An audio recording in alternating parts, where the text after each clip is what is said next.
Hey, and welcome to the History Makers Leadership Podcast. Listen, with the headlines and the storylines around the world, I think now more than ever, people are in need of the hope of the gospel. And we believe that as leaders are equipped to fulfill their God-given mission and vision, we're going to see the gospel accelerate around the world. If that's something that's interesting to you, I want to encourage you, keep listening in. I think it's going to be a wonderful conversation today. You can find other great resources at iliteam.org. Dan, I'm so thankful today to be chatting with you a little bit on just evangelism. Right? I think it's an important topic for really faithful Christian leaders, right? We want to practice culturally relevant evangelism. We want to have a deep-seated heart and passion for the harvest, for the people. Jesus tells us the harvest is plentiful, but the laborers are few. But man, there are so many moments where evangelism feels like maybe it's difficult, maybe it's, I don't know, maybe we psych ourselves up about it. I mean, you've been faithfully pastoring and leading for a long time. What are some of the most common issues you've seen when it comes to people struggle with evangelism in general? Well, the first thing I would say is just simply underscore the point you made about the importance of leaders setting the pace where evangelism is concerned. Speed of the leader, speed of the team. Okay, yeah. And if evangelism is not important to the leader, it's probably not going to be communicated as something important to the followers. And the trickle-down effect will happen. On the other hand, if it is a priority, then that will find its way into the work of the ministry of the church or whatever the situation may be. So things that get in the way, things that make it difficult. I think at the root of almost all the challenges around evangelism is just fear. People are afraid. And the most frequent fear I have heard voiced is, what if they ask me something I don't know? Yeah, sure. To which my response is always, they will. But yeah. So what? I've never had anyone say to me, well, I'm not going to enter into a relationship with Jesus because you didn't have every answer to all of my questions. Right. In fact, I once was able to lead a gentleman to Christ because I confessed I did not have the answer. This was a guy that I met in my first year serving at Faithbridge Church back in 2002. He was an atheist in transition, I'll call it. There you go. Okay. At least willing to give faith a second look. Sure. And so we began to meet for lunches on a regular basis. And every week he had a list of questions for me, and some of them were easily answered. But I noticed that he sort of began to relish opportunities to ask me something that I couldn't answer. It was kind of like his gotcha moments. Yeah. And one day in particular, he showed up, and I could tell from the moment we sat down, just the gleam in his eye, I'm gonna nail you today, man. And he asked me about the slaughter of the Canaanites. And he wanted to know, why did that happen? Yeah. How is that remotely consistent with the Christian message? And I said, I don't know. He said, well, you don't know? No. I said, I suppose I could do all sort of theological, biblical gymnastics and try to come up with some answer. But I said, the honest answer is, I don't know. I don't know. There are things in the Bible I cannot explain. Well, eventually, I did have the privilege of leading. His name was Frank, leading Frank to Christ. This past August, I had the privilege of doing his funeral. Wow. That was a blessing, knowing that he's with the Lord. Amen. But when the day finally came that he was ready to make the commitment, he said, Dan, the thing that really pushed me over the edge was your honest confession that you didn't know. Yeah. He said, I was just sure you were going to try to come up with some smoke and mirrors answer, but you stunned me with just this simple confession. You don't know. He said, when I saw that you were honest enough to admit that you didn't know, I was willing to listen to what you did know. There you go. There you go. So not having all the answers isn't the worst thing in the world. Yeah. But that is a regular fear that people express. I think we live in a day and age where there's a yearning for that sincerity. There's a yearning for that kind of authenticity to say, I'm not going to pretend that I have every answer. I'm not going to pretend that I've got everything figured out. Just as a side note, gosh, I'd rather have a God that I can't quite all figure out. Not because I don't, want to understand him, but rather because I've got to believe he's big enough that there's going to be a whole lot more for me to understand when I get to be with him than I can possibly get in this moment. But I think that the people around us are yearning for sincerity, yearning for authenticity. And, obviously we focus on leaders here and we think about leaders. And I think for so many leaders, it's that same fear. It's not that actually, suddenly now that I've gone to seminary or whatever, I now have all this extra knowledge. I know that's some of my story, right? Evangelism in middle and high school after becoming a believer for me was, okay, I'm telling my friends, but I'm nervous that I'm not going to have an answer because I don't know enough of the Bible. And then I went to school and suddenly I've got a lot more knowledge about the Bible, but now I'm worried, wait, am I committing heresy in how I'm talking about this? Like, am I going to run into one of these, kind of like, theological gymnastics moments where my words come out wrong and all of a sudden they think, it's God the Father that died on the cross and the Spirit's the one that's, I was so nervous about those elements.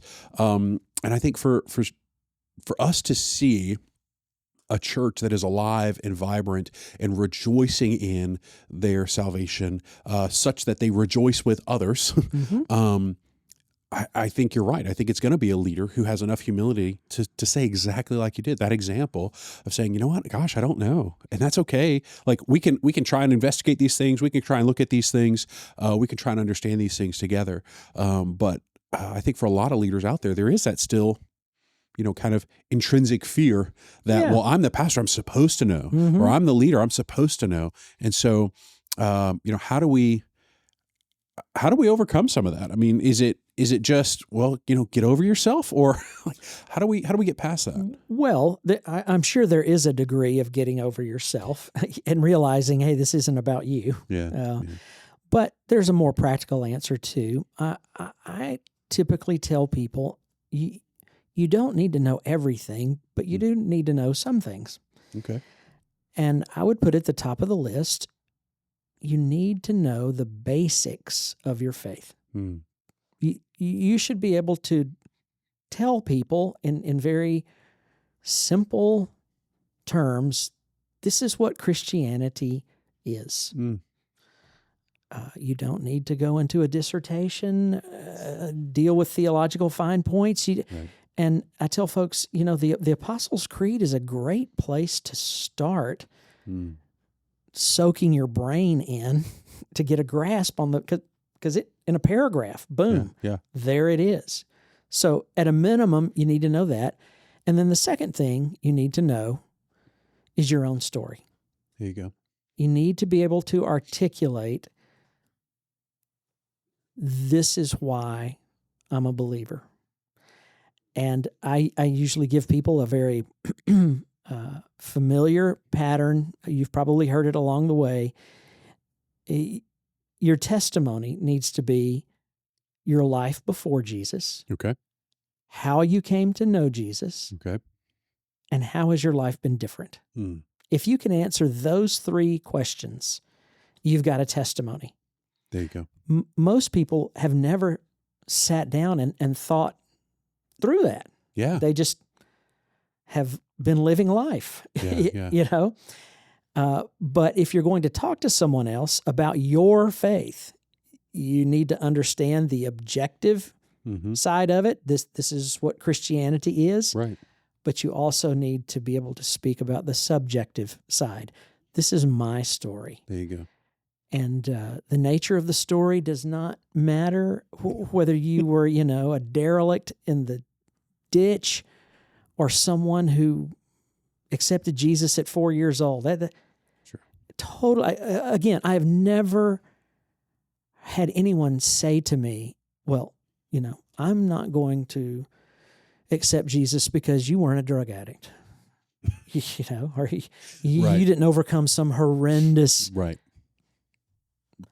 We get that spinning in our heads, and that's not what people are looking for. And it's not about, like, we want to share those subjective things, but it's not about our story per se. Right. Right. It's no, God, this is your story. This is the story of Christ. This is how it's been transformational for me. Yep. And so, I often think about it and I go, gosh, it's funny how anxious we feel about that when we celebrate and share stories all the time.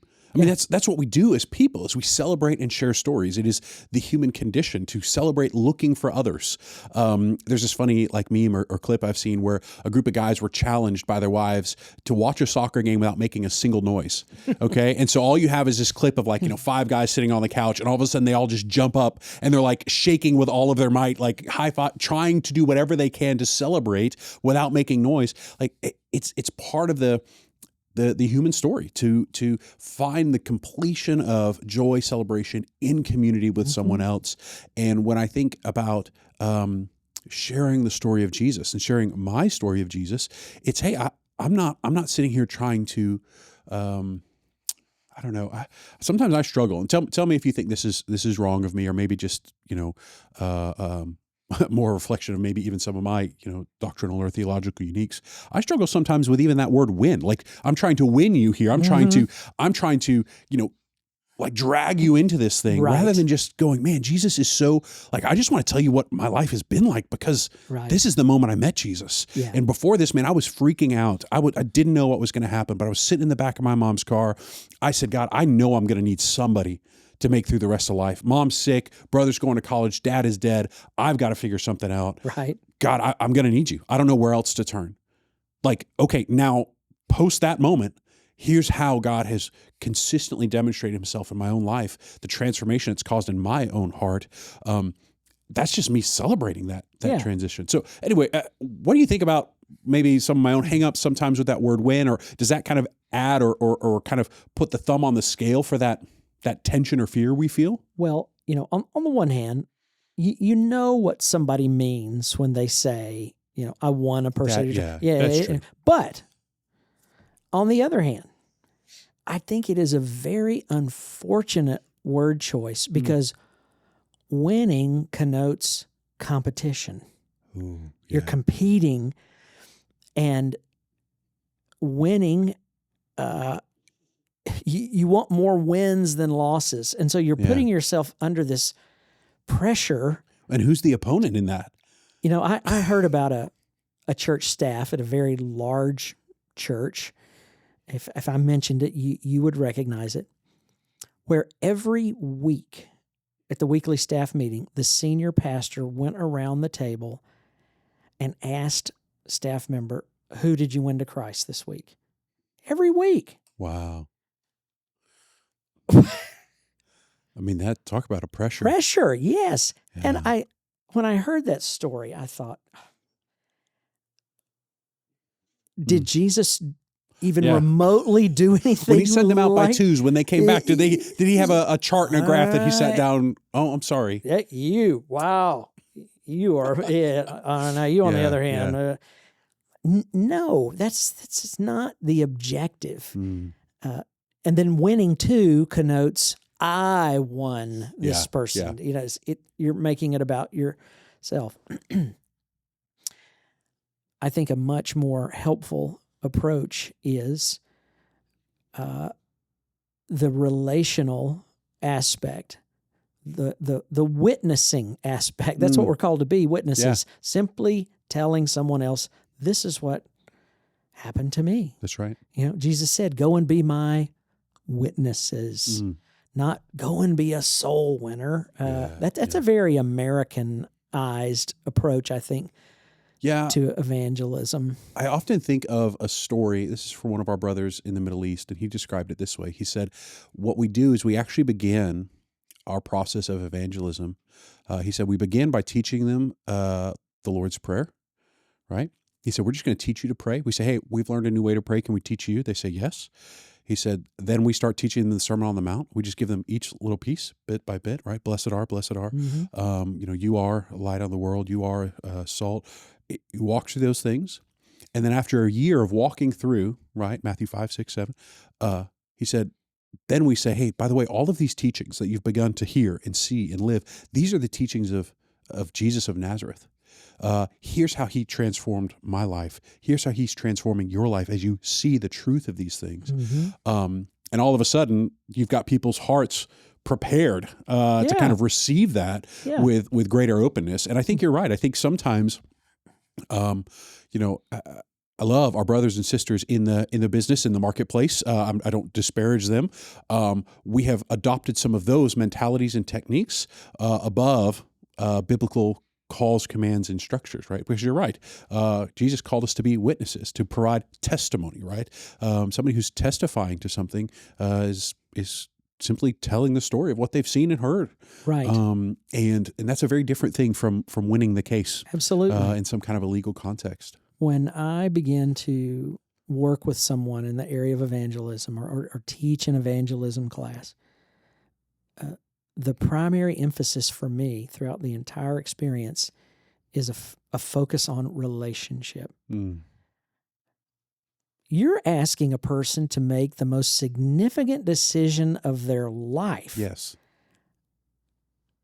Maybe it would be a good idea to gain their trust along the way and let them see this is real. Yeah. This is genuine. There's something authentic about what you're telling me because I see it in your life. Instead of walking up to someone and waving a track in their face and well, I don't think evangelism or the gospel is meant to be transactional. And when we treat it transactionally, right? I think, number one, we do a disservice to the relationship Christ desires with and through not only us, but in that other person. But it is. I think it's an expression of some of our cultural, hubris and form, right? Like, there's another great conversation I had with one of our leaders from Central Asia, and he was talking about how in the West, relationships, there's you, there's me, and then there's the deal. I had another guy, he said, in the West, you'll have... he said, we'll work together in business and maybe eventually be friends. He said, that's relationship in the West. Whereas, in Latin America, for that leader, he said, in Latin America, we're friends and maybe we'll do business. Maybe we'll have something down the line. And it's hard to imagine that Jesus, growing up in a first century Jewish culture and context, would have been real transactional, but a lot more relational. So Dan, you're suggesting here, you said, hey, you got to know just some basics of what we believe. Okay, so if I'm a leader that's listening to this and I'm going, okay, how do I mobilize people? I might look to the Apostles' Creed. Maybe my own church has some kind of a real, shorter catechism or just something. I'm gonna review my own story. And I'm going to help people understand how to tell that story, right? Three parts, right? Yeah, elevator speech. Before, meeting, and after, right? Yeah. I'm going to kind of walk them through that. What do I do next? Like, how do I help them down that next step? Well, it's not rocket science. It's focus on relationships in your life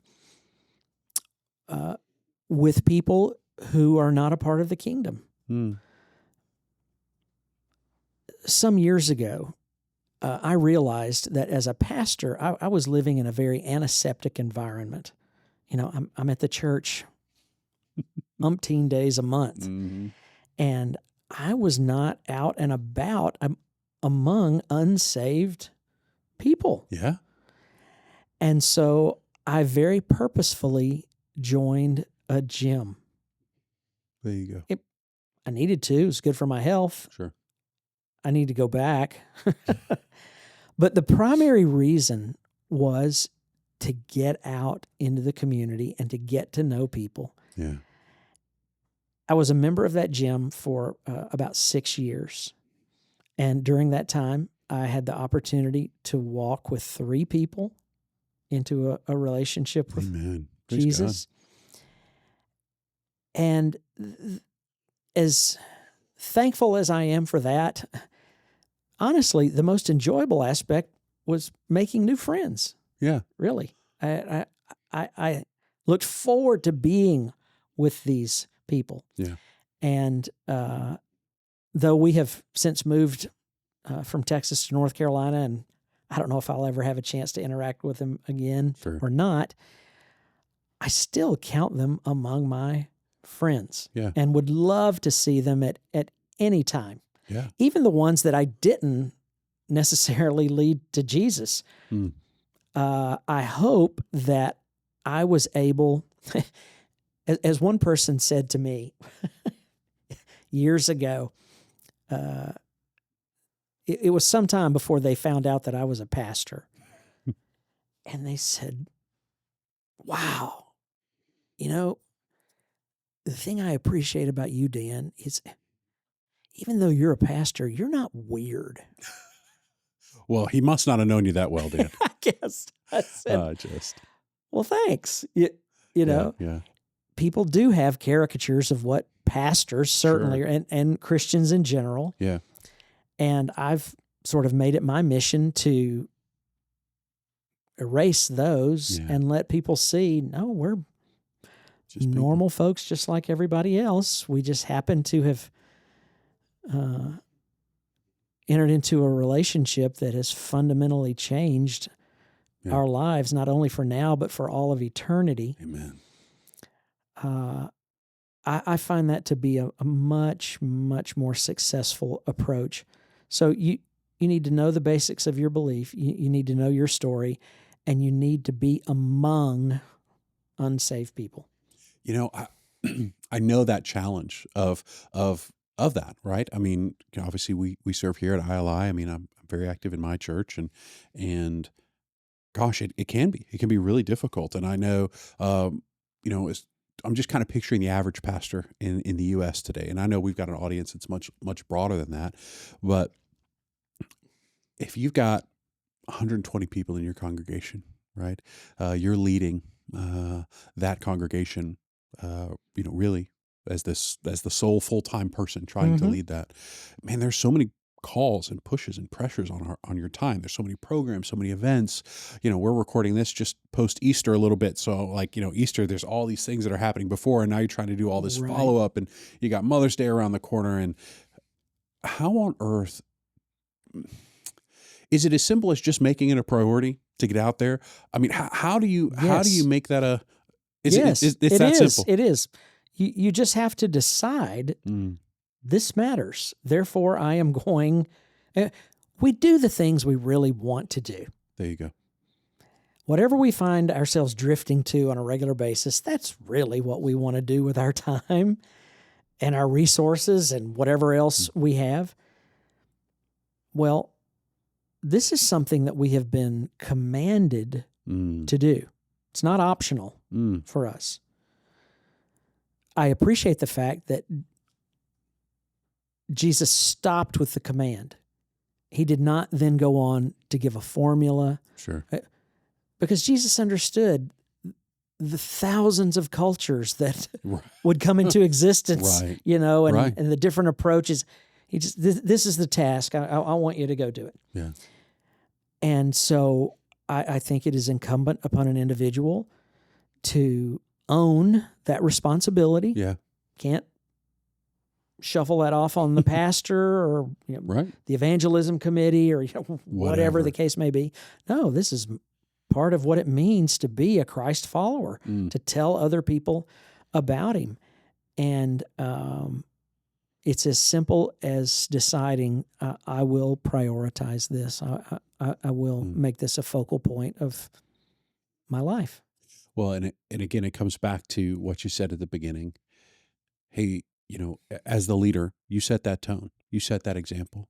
And when you set it as a priority in your own life to pursue in love relationships with people, not because you're going to pin them down victorious but because you love people, because you want to be in relationship with people, you want to be a blessing to them, and then bless them with the greatest news and story you have ever received. You got to make that a priority. And once it's a priority in your life, it's going to begin to reflect as a priority in the lives of the people in your congregation. Because I think maybe this is just a Western thing. But man, we've really professionalized some of that process. Absolutely. And as individual believers, kind of divorced ourselves from that responsibility. But I love that you said it with such clarity. It is a command. It's not a suggestion. It's not an implication. It's not maybe this would be good if. Mm-hmm. The Lord God of the universe has commanded, go tell people this. And he's invited us into it. I was struck. Somebody was praying once and said, we hear these reports of believers in the Middle East, particularly seeing dreams of Jesus, right? Dreaming dreams of Jesus. And man, how encouraging that is, how incredible that is, how, powerful those stories are. And the simple thought was, we get to be his messengers. Yeah. What's cooler? That somebody has a dream, or that God sends you? Right. That God calls you. He invites you to be that for someone. And wow. That in and of itself can be an encouragement, something that helps overcome the fear factor. When you talk to someone about Jesus, God has already been at work in that person's heart. It's not as though you're opening the page here for the very first time, Right. In the Wesleyan tradition, we talk about prevenient grace. From the moment a person is born, the Spirit is drawing and wooing a person. And when you begin to talk about Jesus, you're just one in a series of encounters and experience. All of us can look over our shoulder before we were saved and see, oh, wow, there was that and that and that. And it all led up to the moment that I made the decision. It can be a real comfort to know, okay, this isn't up to me. And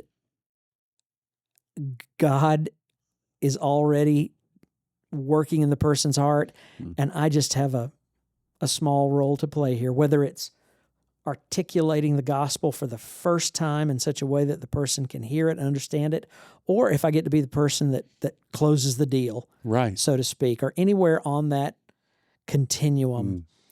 That takes not only a lot of the fear out of it, but I think it also removes that professionalism attitude that this isn't something I'm getting paid to do, or something that only the experts can do. No, this is equal opportunity here. Yeah. And God is partnering with each and every one of us to come alongside him and join him in the work that he is already doing. Yes. And hopefully obediently fulfill whatever role it is he has in mind for us. Wow. And it may be that the role we get to play is someone getting angry and saying, get out of my face. I'm not interested in hearing this. Right. Okay, so what? That was my part to play. Right. I wish it could have gone different, but I don't have to feel bad about that. Right. I have an older brother who did not come to Christ until very late in life. And my younger brother made an attempt once to tell him about Jesus. He already knew about it. He grew up in the same home the rest of us did, church-going home. But my younger brother tried to sort of close the deal, and the only thing he got in response was anger and resentment, and it really sort of damaged the relationship there for a little while. Sure. But now, years later, when my older brother, he's a Sunday school teacher now, my younger brother can look back on it and see, oh, that was just part of the process. You know, I was just one in a series of players in that whole thing. And it just happened to be that the part I got to play was him getting mad and and rejecting me. So if fear is something that we contrive, something we develop in our own minds and hearts about the experience, because there really is nothing objectively to be afraid of. Yeah. Truly. Yeah. Well, I mean, and you know, we think of the scripture, I mean, God doesn't give us a spirit of fear, right? Right. And so when we have that, particularly around something that we know God has commanded, we know, okay, where does this come from? Well, it's not coming from Him. It's not coming from a source of truth and transformation, but rather from an enemy that seeks to kill, steal, and destroy. And I think some of what he's seeking to steal in that is the joy that comes in reliving your own story and thinking on that, reflecting on that. I think he wants to steal some of the joy of celebrating that with someone. And, you know, I constantly reflect on the Great Commission, right? Go, teach, tell, baptize, help them obey, right? But at the end it says, and I will be with you. And I think, man, you know, some of the sweetest moments have been moments where I've been telling somebody else my story of Jesus, and it's like I'm reliving it all over again. You sense the Spirit's presence there with you as you're trying to help them understand what you have transformationally experienced, and what they have an opportunity to experience. And you feel the sweetness of God's presence there. Oh man, about a year ago, I was flying to Nepal to do a conference. And it was one of those rare moments where someone had given me an upgrade. They had miles that they could share. And I got to fly in business class. Yes. Amen. Well, it's in Nepal, man. That's not a short flight. Right. So thankful for that. Well, as it turned out, my seatmate was an executive with X, formerly Twitter. Okay. Who was a direct report of Elon Musk's. No kidding. She was the head of creative development or something fancy title like that. But yet she and Elon were co-workers. Close. Yeah. She was Jewish and an atheist, but not a militant, angry one. She just very matter-of-factly said, you know, I'm Jew, but I don't buy all that stuff. And so I just said, well, I'm just curious, why not? And she said, well, you know, God claims to be God, and look at all the horrible things that are happening, and, you know, how he suffers, and people suffer, and why isn't he doing anything about it? And I said, well, in my belief system, God does it too.